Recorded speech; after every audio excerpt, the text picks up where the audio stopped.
Okay, welcome to another episode of Building Legacies with Adam Garcia, myself. Today, really cool that I was able to get you out here, Greg, because Greg Horejs and I actually started our businesses about the same time, pretty close to the month, I would say. And so this is your 10th year in business. We're launching this podcast as part of our 10th year in business. Greg has been in and around the Chicago and really national construction and engineering scene. He's had very high level roles at massive national companies. And now his company, Cage Engineering, are statewide, obviously in Illinois, but you're all over the country with a series of offices. I run into you guys on almost every deal that we're looking at. I feel like you guys kind of have your hands in everything. So welcome to the show. I'm really excited to have you here today. Tell us a little bit about yourself, just the business and kind of, what you've been working on over the last 10 years. Yeah, first off, Adam, so great to be here. When I originally got the invite from you, I was not surprised because you're always innovating and doing cool stuff with NewPath. And it's really been cool. As you mentioned, our businesses have had such similar paths over the last 10 years. And it's really been cool to be on this journey and to be running alongside you guys. Yeah. Yeah. And what's crazy is we share a lot of the same, both of us came from the corporate kind of world. And so I remember you and I met. Actually, I'm pretty sure it was in Vegas, wasn't it? At one of those cabana parties, maybe. We can't talk about that. Yeah. The second part of that we can't talk about, but we met out there, and you and I were both kind of talking about how we're separating, and I was like, why would you leave such a good corporate thing? And you're like, well, why would you leave the finance world to come into this? And since then, watching our businesses grow, I think now, especially with our architecture division really ramping up, I checked on this before we left. I think we have you guys on 4 or 5 deals as engineers. My architecture team loves you guys, loves working with you guys. But you've been kind of, a lifelong engineer. Was that the childhood dream, was to be an engineer, or how did that all come to be? That's a great question. And that's probably a less glamorous story. It was one of those that you know what you're not good at, and it drives your path to just focusing on the things that you like doing, which in my case was we move dirt around. Yeah, we design dirt, and you guys get to do the cool, sexy stuff with your architecture and making it real. And we're happy to be a part of it on the engineering design. Yeah. But I did want to, I wanted to touch back on one of the things that you were saying, because I've admired it about you and what you have turned NewPath into. It really comes down to vision. It goes back to where you were prior to being in the construction industry and where I was previously, and in my previous life, and just having a vision of a different way of doing things and how that vision can equate to something really cool for the people around you. Yeah. Well, and I'll tell you, one of the, I think, biggest testaments, you've always talked about, the team and kind of, the way you want to support your team and grow your team. And that's, you're very, I'd say, selfless in that way. And, I think all entrepreneurs to a degree are selfless, because otherwise, why would we do this, right? We could just work for ourselves somewhere. But what's really cool, and I've noticed this, is, we've been going to these events and these parties and all these conferences, all these years.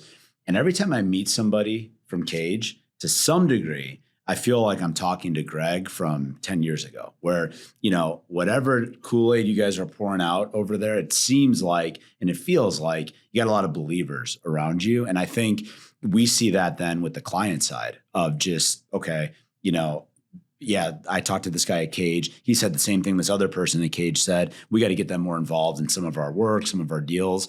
So how do you do that? How do you get that? I mean, that's got to be a focus for you, I assume.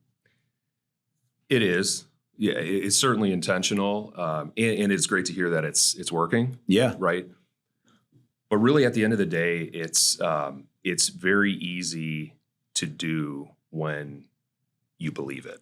right? When you truly believe it, it's not scripted, it's not practiced, we are living what is truly in our hearts. And that's awesome, and it's natural, right? So we talk a lot about this, and it's the feeling and the experience we want every single person that interacts with us, whether it's strategic partner, a client, vendor, industry partner. Yep. We want that feeling when they walk away from an interaction from a Cage with a Cage team member. We want them to feel like, wow, that was enjoyable. It was pleasant. Like I kind of want to experience that again. Yep. Right. Yep. So it's good to hear that is working. Well, and I think it's a little step away. The industry, I feel like just in the last 10 years that I've been doing this and that you've been in this, space, it's changed a lot over the last 10 years. And I just, I see everybody kind of get, when there's a lot of work and everybody's eating, you really get to see who people really are, right? Because if you're a great person during that time, you're still accommodating, you'll talk to anybody, you'll work through anything. If you're like fed up and you're like, you know what, whatever, I got enough work, we see that, in the way that people interact. And, we have architects and engineers now that, they'll stop just short of the permitting. And it's like, whatever, I got 10 other deals. I've already been paid for this one. And everybody seems to forget that our world is so cyclical, right? And that at some point that all that stuff tends to come back to us one way, shape, or form, right? I think with Cage, what's been really interesting is just the way that you guys, the people part of it is a big deal, but I feel like everybody's also a deal maker. I don't think I've ever been in a room with so many engineers that can actually speak to people, just in general, right? Is that something that you guys are training over there? Not really training, but certainly there's intentionality in terms of who fits on our team. Got it. And it really thinking about it in terms of their future success and what we expect out of our people, which is a lot. Yeah. Right. And we know who's going to thrive in our environment. And we have certainly tailored our recruitment program to fit that. Tell us a little bit about your recruitment program, because I know that, and we see it a lot. I'm sure your LinkedIn is always blown up and your website with people that want to come work. You want to go work for Cage. Let's say somebody's out there watching this. They want to come work for you. How does that happen? How are they going to find you? Where are you running into these people? We've got a pretty wide net. So certainly all the usual paths, the LinkedIn, the Instagram, the social media outlets. Yeah. And we're very, very involved on campuses. But in terms of recruitment at all levels and all positions, we certainly pride ourselves on being very visible. And for us, it's really all about creating this platform for opportunity. Yeah. And that is what has become a bit magnetic. Once people learn about what it means and what it could mean for their career growth, yep, that has caught on big time. And we've really leaned into that. Well, I think, with a 10-year business, that's something that it's tough for us to, we're not able to show 30 years of growth and things like that. But if you can watch some of the guys that I know on your team over a 10-year period do the growth and kind of elevate in the way that they have, that's pretty exciting, right? Because especially in construction, in our world, a lot of these firms, your last name matters. There's a lot of things that kind of matter. With our businesses, that's really not the case. We're looking for true production, and maybe in 100 years, if these businesses, outlive us, right? Which that's the goal. Maybe that's the way it is. But for now, for us, I think you and I talk a lot about just the vision and the future and these types of things. I think we're aligned on a lot of those things. How do you, when you're thinking about your team and, just the growth and, how do you envision a client experience with you guys? I think that's always interesting listening to you talk about that. Yeah, I would say, similar to what I mentioned in terms of what we want that experience to be for everyone that interacts with us. I would say the same holds true with clients. And we certainly pride ourselves on being that strategic advisor. Yep. And really I would say the ideal scenario for us is when we essentially become an extension of our client's team, right? When they realize the value that we bring to the table from inception of a project, even pre-inception, right? Even if they're looking at a potential property and they want to understand the pitfalls. Yeah. They want to understand why they shouldn't buy it in some cases. They're calling us. They're saying, hey, what am I not seeing here? And we take that role of true trusted advisor, and we are there with a seat at the table throughout the process, knowing that we have a vested interest in their long-term success. Right. And I really think that's certainly been one of the things that you and I have connected on over the years, because nothing that we are doing is transactional. We know that we're going to be doing this for a long time, and we are in this to build true lasting value and a true legacy. And with that is what leads to partnerships, right? It's not transactional deals. Yeah. Well, and I'll tell you, I mean, I just got off a call on the way here. A client came in, he wanted to replace an existing vendor that he's working with. And he's like, hey, he's telling me he's going to be done by, Friday with these drawings. Does it make sense for us just to, kick them over to the curb and then bring you guys in? And if it was transactional, you would say, yeah, sure. Come on, we'll do it, wire the money and we'll get it going. But I told him, I'm like, there's a lot of work that goes into that last 30 days. Not worth it for you. You're going to have to pay us. You're still going to probably owe him money. Finish this. And then when you're ready, we'll build it for you when this is all done. And there was like this long pause, and he's like, man, I really appreciate you saying that. But like, to your point, right? We're not doing this for another year or for another 2 years. There's a legacy, right, that we're trying to kind of build. And, you and I also connected on the little chip on our shoulders coming from these bigger firms, maybe seeing things that we're not totally copacetic with. We're not into the way that the growth that some of those organizations work. And I think you need that little disruptor kind of feel in our space. The other thing that I think a lot of people don't realize about the civil engineering world is that, and I'm always baffled by this, there's a lot of new money coming into this market, the build market in general. And so many of those people that are representing that money coming in don't have a true construction background or development background. And so some of the mistakes that I'm seeing, like not doing geotech reports or, doing your soil borings in an area that is nowhere near where you're trying to build anything. These little pitfalls that I see out there always kind of baffle me. What are some things, if you're a developer coming in to, build something, what are like a couple basic things you should do before you sign any deals or any contracts? Spend money on due diligence. And I know it sounds basic and it sounds easy, but I will tell you there are very few deals that actually spend the true dollars necessary to understand their full risk up front. And there's a balance. There's a tipping point, right? Yeah. Because in most cases, those due diligence dollars are coming from an operating fund because the project is not yet real or funded.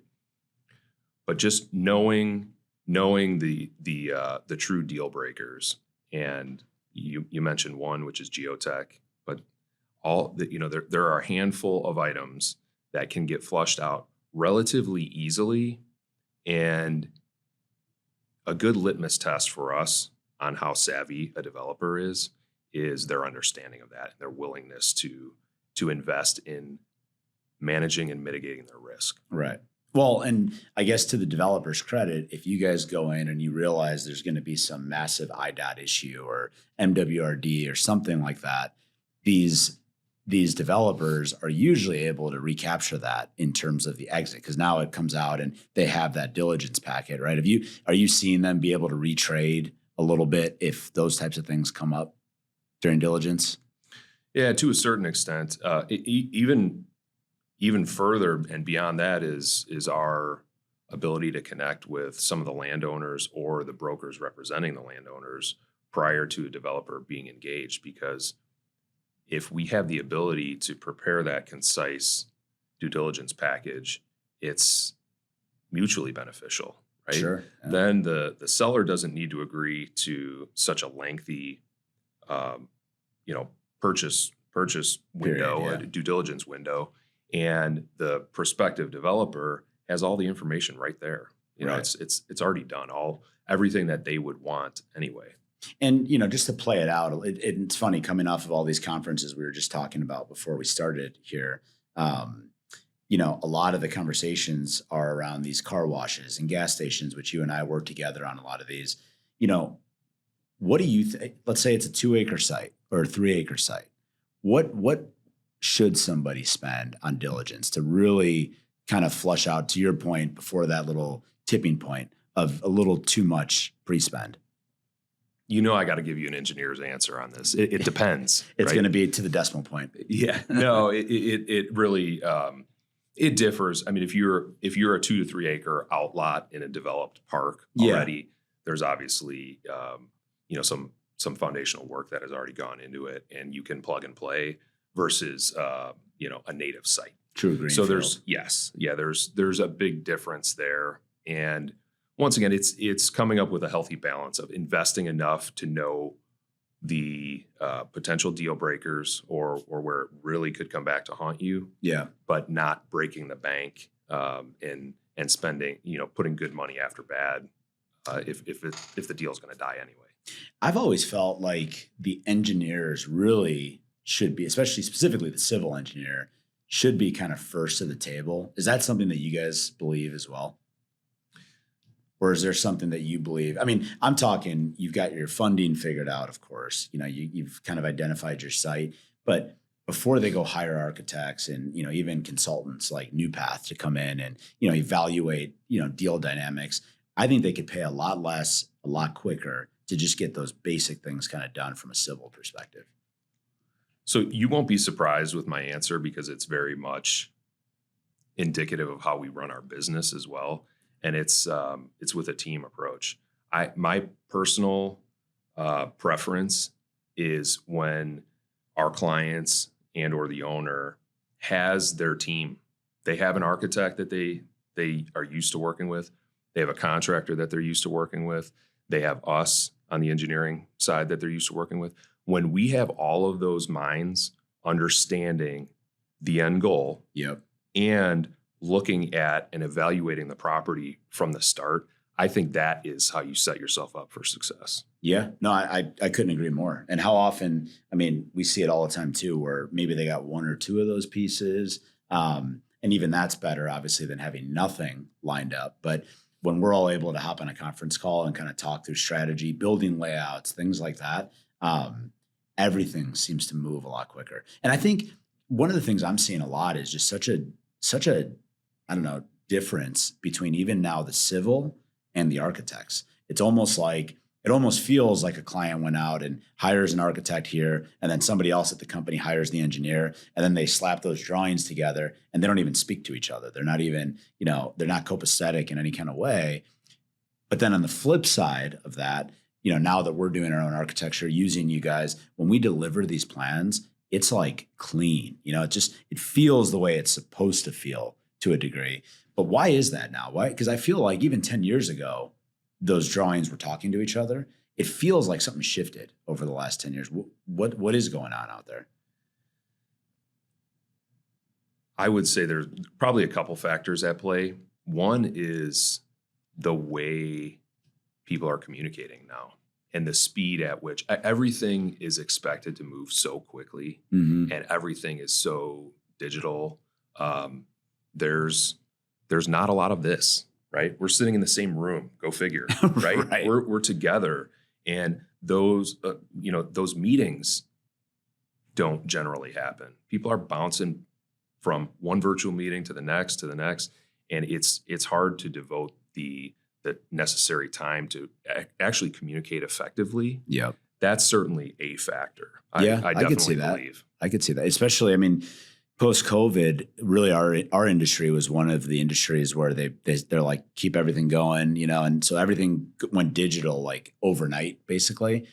And it doesn't really feel like it came out of that fully, right? To a degree, you and I will talk, and, you popped over to our, to when we opened our new office, and, but it's one of the things we talk to our young guys about and young girls about is go be in front of somebody, go take them to dinner, grab it. People still want to do that, even though it's tougher to kind of crack that. But that's when you have those dialogues going, it makes these deals fly. I mean, they just go so much smoother. And we're talking to a lot of clients now that are coming to me and saying, hey, what could we do to make this process go better next time? What could we do to make our permitting go faster or do this? And I think you just hit it. I think it's finding that team and letting them go, from day one. But how do we get there? How do we get people to agree that that is the real course of action? Well, I love this topic, and I think certainly I can appreciate from the owner and the developer's standpoint how there's something to be said about keeping people hungry and about getting multiple looks at projects. But you and I have a fairly significant sample set of the last 10 plus years now working in a number of different sectors. Mm-hmm. I would argue all day long that the program where you have a team, you have your horses, yep, and that you're all aligned and nobody's running away and getting rich on one deal. We're all together and we're all taking a long approach on this. That will win in the long run every single time. Yeah. And no, it's not short-term, transactional, competitive, down to the penny on every number. But the efficiencies that are baked into that team working together and knowing each other and ultimately protecting the client and the owner who's funding the project, you end up saving dollars. Yeah. Taking that approach. So that is, when I am the one funding it and when I am driving a project, that is absolutely how I would set it up. No, and I feel the same way. I mean, what do you miss, right? Because then the question is, okay, well, the alternate approach is that you just hard bid every deal with every sub base that you have and every consultant and engineer, and that's fine. And you may, on the surface, get a slightly better deal than doing what we're talking about. But then when you pull yourself out at a 30,000, and you get the benefit of foresight, right? And you get the benefit of hindsight when it's all done, you see the misses that happen during that time frame. And you may have saved 10 grand on a engineering contract, but you lost 50 because they didn't speak to the contractor and, there were too many undercuts, way more than, could have been imagined on any of these diligence processes. So, I mean, we spend a lot of time doing that. We try and educate too the market, because if I'm a developer, I feel the same way. You want to make sure you're getting the deal. Everybody wants the deal. But I think we got to think about the deal as a more holistic thing. When I talk about the deal, it's from the day I decide I want to build something till the day I, get my open sign in the window. That's what I talk about when I'm talking about the deal. I think everything gets kind of, segmented through that process of, did I get the best engineering deal? Did I get this? That team dynamic changes everything, I think. And I guess it would be interesting too to hear of, maybe a story or anything that you can throw out there that you've seen over the last 10 years of a really good example of that, or maybe a really bad example of, not having that team lined up. Yeah, I'll speak to a recent example, and this is one with a national client of ours that had traditionally they had bid by market and by deal. They had bid out their engineering and project management services. And over the last 3 years, because of the pain points that they have experienced, and for context, this is a user and an owner that develops probably 7 to 10 new stores nationally across all markets annually. Okay. So significant, and And each store is roughly, let's call it 10 to 15 million. So a small team managing those. And they had experienced such pain over the last 3 years or so that it has had them reevaluate their model. And they have, over the last 18 months or so, we have positioned to become a strategic partner of theirs and a program manager, and helping them manage that program nationally to the point where we're helping them develop their standards, their procedures, their template drawings. And that standardization is already starting to reap rewards for them. Yeah. And they are just enjoying the consistency and the efficiencies that we are able to bring to the table there. And so that speaks back to the question of the ideal role and ideal client for us. And, in that sense, we are a true extension of their team. Wow. Yeah, no, that's the program management thing is big. We talk about that all the time as well. And honestly, we don't care if it's us that's quarterbacking the process or if we're, the running back or whatever we're doing on the process, doesn't really matter. But when you have that true program management, that's where everything is clean across. We could actually learn from, mistakes that we make, across the board. And I tell everybody, it's like the dumb tax. We do the first deal, we pay the dumb tax. We've already paid it. Why go out and, try and get somebody else to pay it and then somebody else? We've done it already. We've kind of put in the time. We've paid for those mistakes. Now we know, we can see these things with a little bit of foresight. And I think it helps the future deals just move at a different pace. And like when the funds are raised for these deals, deployment of that capital is like mission one. That everything kind of takes a second seat. Once you get the capital, you got to roll it out, right? And so how do you stay quick? Really, it's using that team that you've built, up front. So stepping away from the specifics of engineering, right? Because I think there's a lot to be said there. And it's funny, there's a lot of people that reach out to New Path saying that they're going to school to be an engineer. They want engineering's like a very coveted kind of career, I would say. So we'll get into that a little bit too. But stepping away from the specifics, let's just talk about business in general. I think that's kind of the fun thing that you and I talk about when we're on the golf course. Talk to me a little bit about the idea of being an entrepreneur and just, especially coming from your position. I think I say a lot of entrepreneurs are forced into entrepreneurship because there is no other option. The ones that choose it are the ones, I always say, that have the real balls, because it's like, it's a scary thing to kind of go down that path. So talk about that a little bit and just your own journey making that kind of decision. Yeah, it's amazing how perspective changes that, right? As you're looking at it initially through the lens of what might be and what might become reality. And then on the backside of it, realizing that the risk and the perceived challenges that you thought were real were just a figment, right? And when you can have a strong vision that you truly believe in your heart, and you have the ability to articulate that vision to others, look out. Just get out of the way. You're unstoppable, right? I mean, yeah. And it's been fun seeing you do that, with New Path, and it's a powerful thing. Yeah, and first of all, good news for you is that is probably going to be a cool snippet for you that Allie and these guys are going to pull. You're going to be on Andy Frisella's podcast next, but.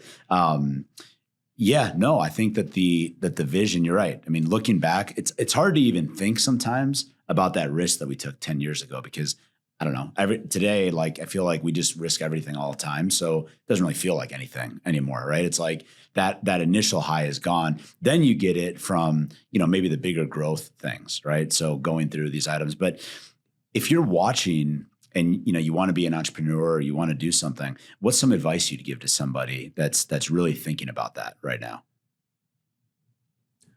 I love this question because I get a lot of eye rolls these days, because I I feel like maybe I'm a little heavy on the advice, but I always say it with a smile because I'm happy to share the guidance and the suggestions that I wish I received early on in my career. Yeah. Right. And the some of the advice is, once again, it's not glamorous. It's not attractive. What's the old saying? That opportunity is often disguised because it's dressed in overalls and looks like work. Yeah. Right. You gotta hustle, man. You gotta learn, get good at a craft. No matter what it is, you have early on in your career, hone your skills and just put in the work. Put in the work to learn, understand, and master something. Mm-hmm. And when you get there, then that's the first huge building block to you being indispensable. Yeah. Yeah. So your advice is which it's funny. This is exactly what I say too, is you meet so many people that are trying to, they're selling things on Amazon, and then they're doing, B2B sales for this. And then they're selling cars over here. And, they got this little food concept that's real, when you're spread like that, it's a crazy thing to even think about the idea of becoming great or expert level at any of those things, let alone all of them. And so I agree. I think, you gotta be expert. You gotta be world-class at something. I don't care if it's sales. I don't care if you're an engineer and you've become really good at engineering, or you're, a business development type person. And then you got to go for it. But what about the risk? Like, as you said it best actually earlier, which is you're calling it now perceived risk from back then, right? Because now your mindset has been framed. For me, a moment was buying people's companies and selling them, for other big banks and private equity firms. I remember, going and not being disrespectful, but going to these places and saying, like, how the fuck are these guys doing this? They don't even know how to read a P&L. And I'm like, we got all of our notes and I got pages like this. And I'm like, well, how did you do this? And he's like, I just did it. And I'm like, what do you mean? What does that mean? Where do I find that on a balance sheet? You know what I mean? So you're peering through this stuff, but then you realize that just motion actually matters, like that little bit of motion. There's some reality with the phrase ignorance is bliss as well. Yeah. When some entrepreneurs, they know what they're good at and they stick to it, and you can be successful in spite of yourself in some cases. But imagine what impact you can make when you layer on some sophistication. Yep.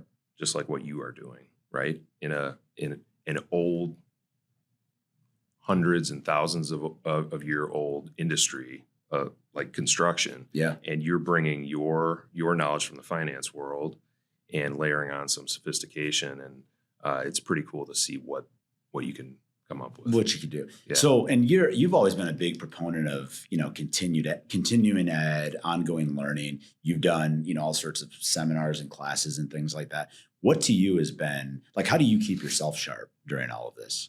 Oh, that's a great one. Well, for starters, I have probably a queue of 9 or 10 hard books and 3 or 4 audiobooks always on queue, and I'm trying to chip away at that. The real answer is just be hungry for knowledge. Mm-hmm. I'm a lifelong learner, and we absolutely try to create that environment at Cage, whether it's through training, through our book club, through. You guys have a book club? We do. Yeah. We do. And it sounds cheesy to say book club, but it is, it's great. It's all in the spirit of trying to become better, faster, smarter, and really just staying sharp and constantly learning, and really being curious. Yeah. Right. You asked the question about our recruitment program, and it's funny because this throws a lot of people off. But when we have our recruitment of folks early on in their career, I strongly encourage them to go talk to as many different companies as you can. Yeah. Go in their office. Go see if you can get in there and job shadow or whatever,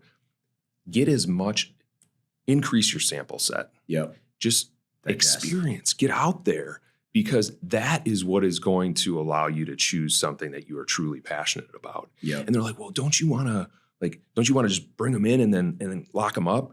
And I said, no, I don't. Yeah. I feel like we will, because I also love being compared to the masses. Yeah. I want them to see what's out there, and I want them to compare Cage to that, because that'll do one of two things. It'll either show them that, wow, Cage, it really is awesome. Yep. Or if somebody else has a leg up on us, then we'll have to elevate our game. Yeah. Right. Yeah. Which so I like that. Yeah. I love it. Well, and I think I talk about this too is, I used to be of the mindset of like, every time somebody leaves, I'm upset. I'm like, wow, what, this is ridiculous. Why are they doing this? It's like almost like taking it personal to a degree. And I've started more recently kind of down the path that you're talking about, which is, okay, well, what did we not have that somebody else did have that helps us kind of elevate our game a little bit? And even more so going over, one more step. And there's, obviously I have people I talk to like we'll go golf and talk business, talk shop. And one of the things I've realized is I've never lost somebody. I've never lost an employee that I was not willing to part ways with. In other words, if there was ever somebody that was going to maybe go somewhere else, if I actually really wanted them, I was able to keep them through whatever it is that I did at that point.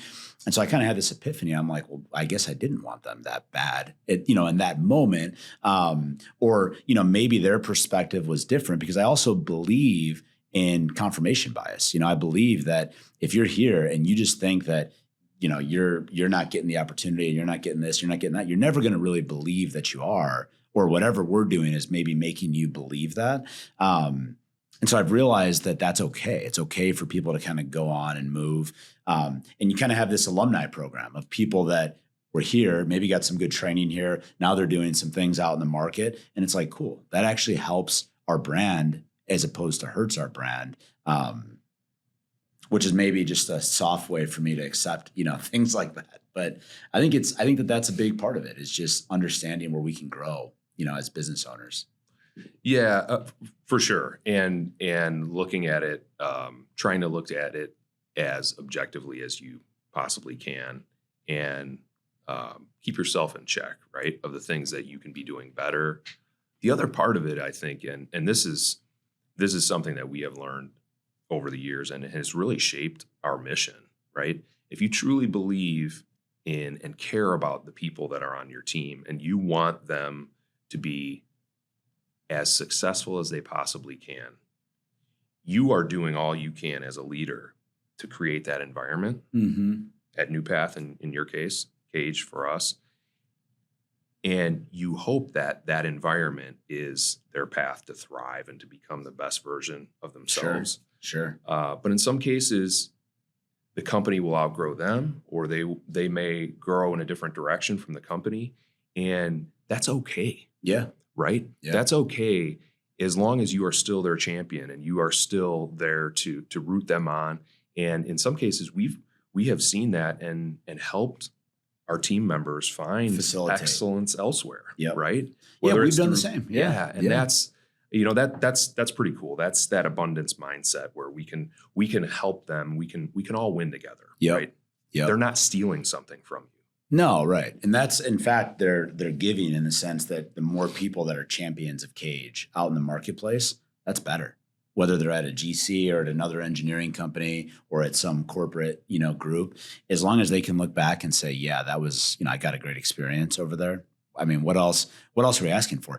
Thing is, we would be hypocrites, right? Because we both quit jobs at some point to go chase whatever it is we're doing. And I remind myself of that as well. So there's never really a hard feeling or an issue in that kind of sense. Again, presuming it's nothing that is flagrant, right? That, right. Somebody's trying to take from you or something. So that's good. And so then as you think about the future of Cage, what is the future now? How far out are you looking these days, being 10 years into this? I would say it toggles back and forth, but I'm routinely, my mindset is certainly on on setting up success for the next 24 to 36 months in our business, and making sure that we're on a great trajectory to really continue to provide opportunities for our team members, and to continue to elevate, increase our expertise so we can really improve our service offering and our coverage for our clients.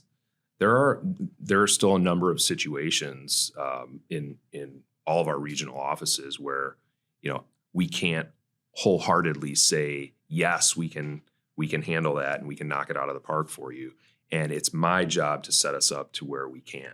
Yeah. And we can continue to expand and just be a great solution and a great choice for our clients. Yeah. And that's what really I'm set to do. Focused on. So talk a little bit about your job now within the company. So, it launches your marketing, sales, legal, finance, ops, probably to some degree, doing the actual engineering, janitor, everything. So fast forward now, what things have you been able to get off your plate, at least partially, since your inception? That's really an easy answer. And it's because we have an absolutely unbelievable leadership team that we are really proud of. And that's that, I was asked the question a couple months ago, and they, a friend of mine asked, well, what would happen if you just disappeared for 6 weeks? Yeah. What would you come back to? Would it be a mess? Like, would things just be off the rails? And I said, no, in fact, take the 6 weeks and make it 6 months. I could come back and my team, they've got it on lockdown. Yeah. They've got it in order. Now, I'm not saying that I'm obsolete yet. Yeah, right. Maybe our growth trajectory would be a little bit flatter. Yeah, sure. Sure. Without me involved. But we have an absolutely amazing leadership team. So back to your question about what I have been able to delegate. The great part about it is I know what I suck at. Yeah. Yeah. I know what my strengths are, but I have many weaknesses. And rather than introducing ego into it and saying, no, I'm good at everything. Yeah. I know what I am not good at. And I have surrounded myself with people that are just amazing at those things. And I love delegating to them. Yep. So it's been great.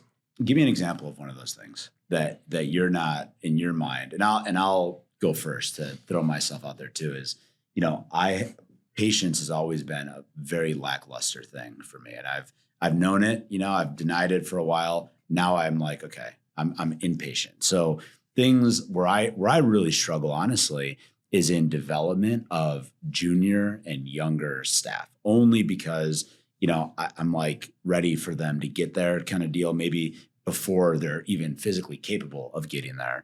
And so I've had to bring in Brad, who is great at talking to people, letting people bounce ideas off of him. Very I guess empathetic would be the right word. And so he's really good at that. Now I figured out on the flip side of that, where he struggles a little bit is in the development of the top tier, leadership people within our business.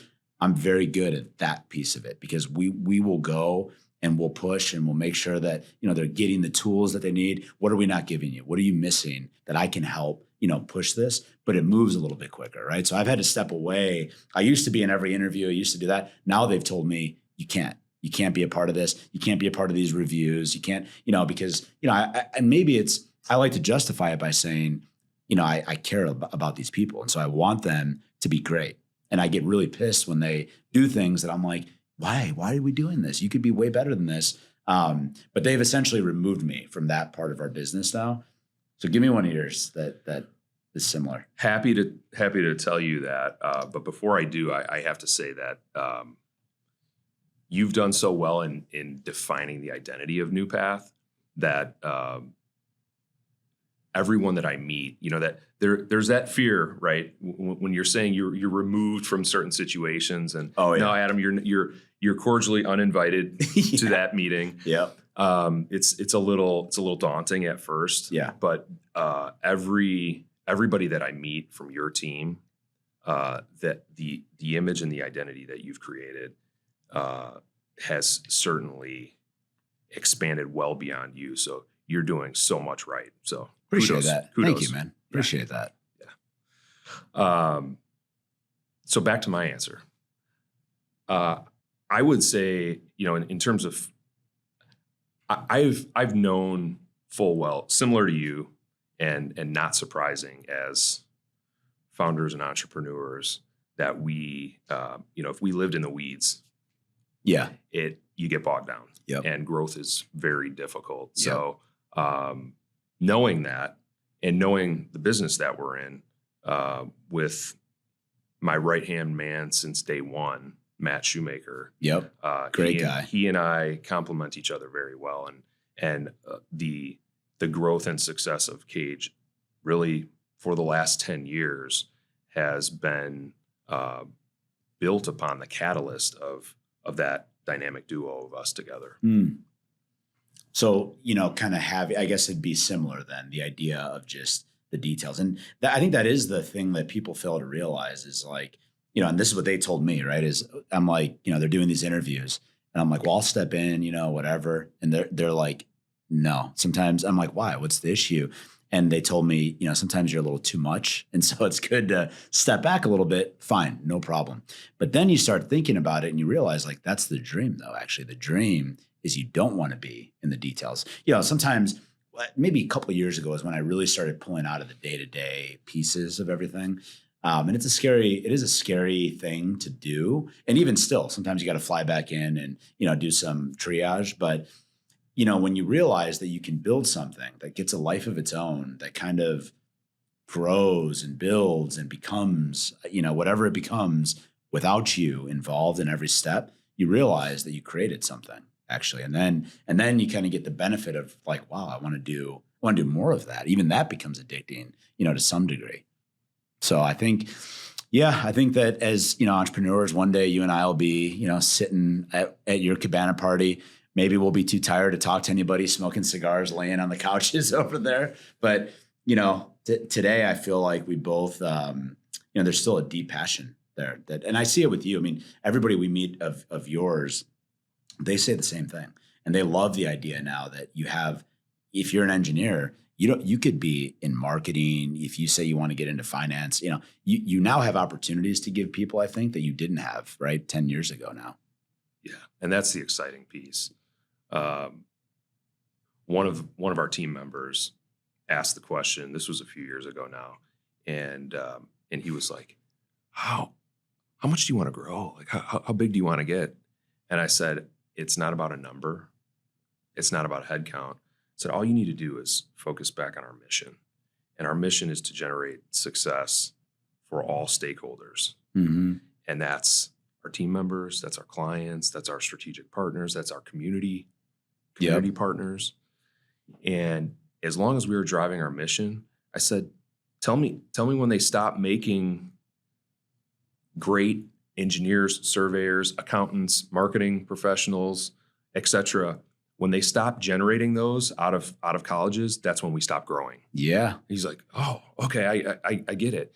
The point is, when you're growing, you're providing opportunities. You're providing growth, advancement, and exciting opportunities for these team members and their families. And that's why I get up. That's what fires me up every day to do this. Do you know today every employee at your company? Yes. Wow. That's big. Which is a harder task after the last 2 weeks, because we've hired 14 people in the last 2 weeks across all offices. Wow. And it's really exciting, but that is really what gets me fired up. And honestly, the toughest part for me is not being able to spend personal time with each member of the team, because I get so much energy and enjoyment out of that. Yeah. And it's just impossible to do with 7 offices. Well, I still remember your first office, going there and seeing everybody in that one room there, and it's like, that's a whole, and now some of those people are running markets for you in other parts of the country. Yep. Like, that's crazy. That's something you should be really proud of. And, it's been fun to watch your growth over all these years. One of the things we always do here as part of the closing and as part of the namesake, Building Legacies, is when you sit back and you think about building legacies. I know, you're a family man, you have kids, and you're very involved in that as well.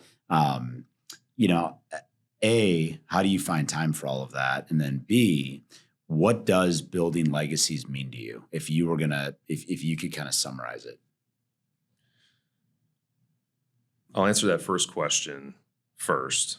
And as far as my family and how critical their role is in the growth and advancement of the Cage mission, it's very easy to say that I can't do nearly what I would be able to without the support of my wife and my kids. And they know that, right? They know that when I'm spending time investing in our people around the country, they get credit for that. And I tell them that, That's so great. that's really cool. And that's a pretty powerful thing. And that's why I love when our team members meet my family and vice versa. It's pretty cool because it's very intertwined, in my opinion. And in terms of the legacy, that's simple. That is easy. I love what we do. I love real estate. I love development. I love being a problem solver. But at the end of the day, it has nothing to do with how many projects we get permitted and designed and constructed. Really, when I'm done doing this at some point,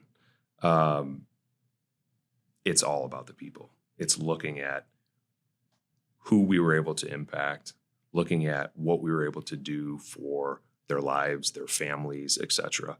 That's it all day long. That gives you the feel now. Absolutely. That's awesome, man. Good. Well, that's all I have. I was excited to have you on here again. Cage in its 10th year of business, celebrating right alongside New Path in our 10th year of business. So I think it's only proper to have you out here. Building legacies, it's important to me, which is why we're doing this. And listening to kind of your why is a big deal. I think a lot of people will be motivated from that.